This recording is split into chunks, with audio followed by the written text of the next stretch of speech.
Eu duvido você assistir esse vídeo até o final e não sair daqui sem aprender absolutamente nada. Então esse é o meu desafio para você. Fique até o final desse vídeo e aprenda de uma vez por todas o que seria exatamente a interpretação de texto.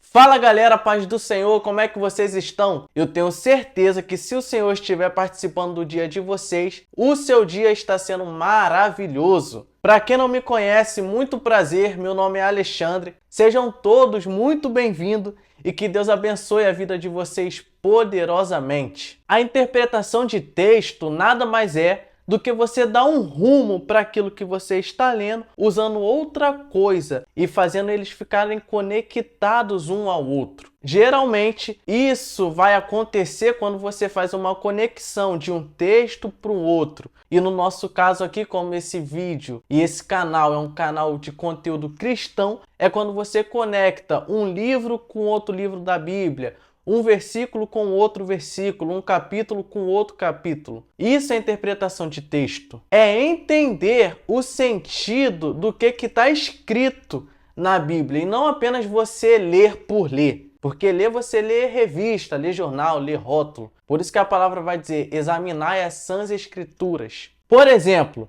em vez de você ler um versículo avulso, um texto avulso, você pega esse texto e começa a estudar ele. Ir mais profundo nos conhecimentos, pesquisar mais sobre o que você está lendo. Ou exemplo, tipo assim, tu pega um personagem da Bíblia que você gosta, tipo assim, Moisés. Aí tu vai pegar Moisés e vai colocar assim, tema do estudo, Moisés. Aonde ele mora, aonde ele morou, quem foi Moisés, quem são os pais de Moisés. Ele antes de entender, aprender novamente sobre a cultura hebraica, ele aprendeu a cultura egípcia.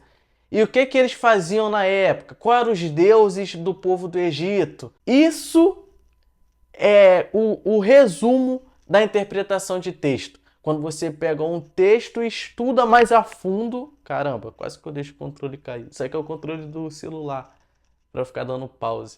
Quer dizer, para eu parar de gravar e gravar de novo. Mas enfim, esse é o resumo do que é a interpretação de texto. Tu pega um texto, estuda ele, pesquisa sobre, ou um personagem que você gosta. E uma dica que eu te dou, já que você está aprendendo o que é a interpretação de texto, faz um tema, um estudo temático daquilo que você quer aprender. Porque, por exemplo, se eu perguntar para você, a mentira é pecado? Aí você vai me dizer, a mentira é pecado. Por quê? Aí tu... Não, porque todo mundo fala, né? Não, mas por quê? O que todo mundo fala não me importa. O que importa é a Bíblia falando. O que você aprendeu sobre o que é a mentira, o que é o pecado da mentira. Então, pega uns contextos, um tema de conteúdo e se aprofunda mais nele. E você pode me perguntar assim, Alexandre, o que é exatamente uma conexão de texto? A conexão de texto nada mais é do que você não concluir o assunto apenas em um versículo, mas sim pegar outros versículos, colocar na mesma pauta, sem fugir daquele assunto, mas fazendo conexão. Por exemplo, você vai falar sobre Pedro, pega uma conexão de Pedro, de quando Pedro negou Jesus, que está em Mateus capítulo 26, versículos 31 ao 35, que Jesus fala que Pedro ia negar ele. E no versículo 60 até o 75, se não me falha a memória, aí acontece quando Pedro nega Jesus e Pedro se lembra daquilo que Jesus falou. E qual é a conexão disso? Do versículo 31 ao 35. Então você entendeu que a conclusão, a conexão de texto é nada mais do que você não fugir do assunto, mas ir para outros caminhos para chegar à mesma conclusão daquilo que você está estudando. Eu vou te dar um exemplo da onde todo mundo fala. Todo mundo diz que Judas se enforcou, Judas se enforcou.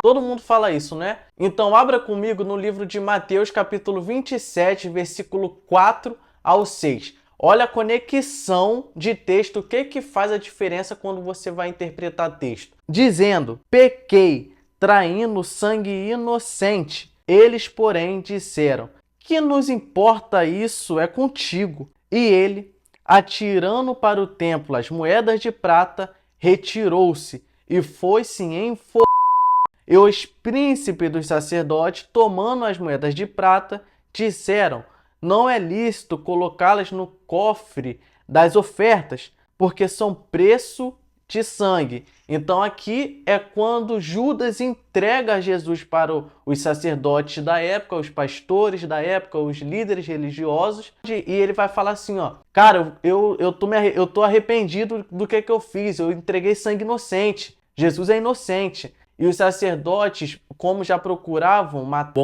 Jesus, eles falaram, o que a gente tem a ver com isso, meu irmão? O que tu fez, tu fez. O problema é teu, particular teu. Se vira. E aqui vai falar assim, ó. E ele, atirando para o templo as moedas, retirou-se e foi se enforcar. Chocolate. Não diz que ele se enforcou. Mamão. A palavra está dizendo assim, ó. E foi. Quantas vezes você estava dentro de casa e falou assim, cara, eu vou na padaria. Então você foi. Tu não chegou lá, mas tu foi. Agora abre comigo no livro de Atos, capítulo 1, versículo 18. Olha a conexão, a diferença que faz. Vamos começar no versículo 16, para vocês entenderem melhor.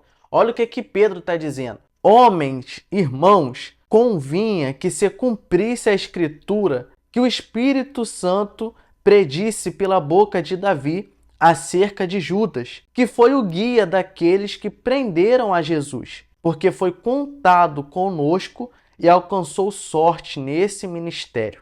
Ora, este adquiriu um campo com a recompensa da iniquidade e precipitando-se, em outras traduções está escrito, lançando-se, arrebentou pelo meio e todas as suas entranhas, ou seja, todos os seus órgãos, se derramaram. Você entendeu o que a gente acabou de ler no versículo 18? Está dizendo que Judas, ele foi realmente sem pastel. E a Bíblia não manda, mas também não me proíbe imaginar. Então eu imagino que quando Judas estava lá amarrando a corda de um lugar alto, a gente entende o quê? Que ele poderia estar se amarrando a corda em uma árvore, num galho, o que seja. Eu imagino que enquanto ele estava amarrando e quando ele foi amarrar, ele tropeçou, escorregou e nem deu tempo de ele se enforcar. Ele simplesmente escorregou, puf, morreu, caiu, morreu. E quantas vezes a gente sai pensando em fazer algo e acaba acontecendo um imprevisto e a gente faz outro? Como eu falei, você acorda, pô, vou na padaria. No meio do caminho da padaria, alguém te chama para tu fazer algo importante, é quando vai ver, tu tá fazendo tudo aquilo no dia a dia, aí tu chega em casa, caraca, esqueci da padaria. A gente aprende então nesse versículo que Judas foi na intenção de se e morreu de outra maneira. Então você não pode confirmar dizendo Judas se enforcou.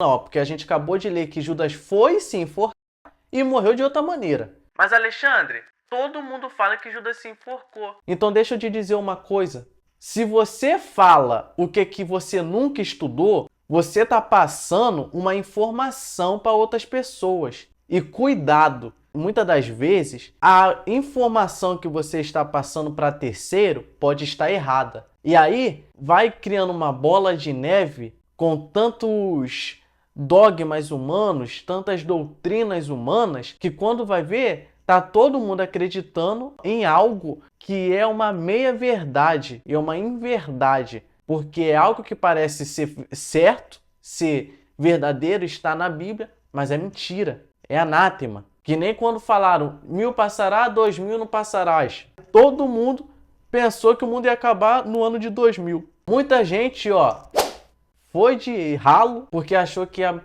acabar o mundo, ficaram com medo, se antes da hora e o mundo não acabou.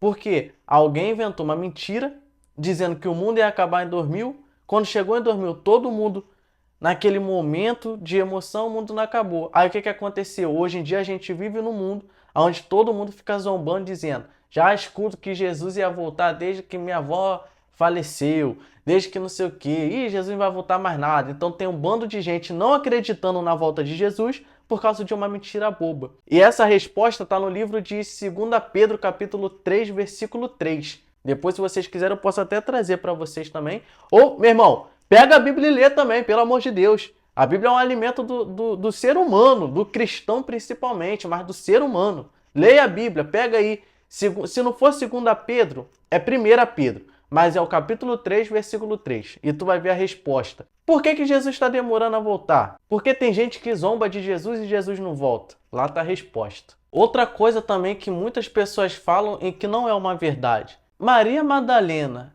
era uma prostituta? Esse é o dever que eu deixo para vocês então. Quem era Maria Madalena? Se vocês pesquisar e aprender quem era de verdade, por favor, comenta aqui nesse vídeo, porque eu quero ver se você está pesquisando e se você realmente aprendeu o que é interpretação de texto, o que é conexão de texto. E esse foi mais um vídeo aqui do canal, eu espero que vocês tenham gostado do fundo do meu coração.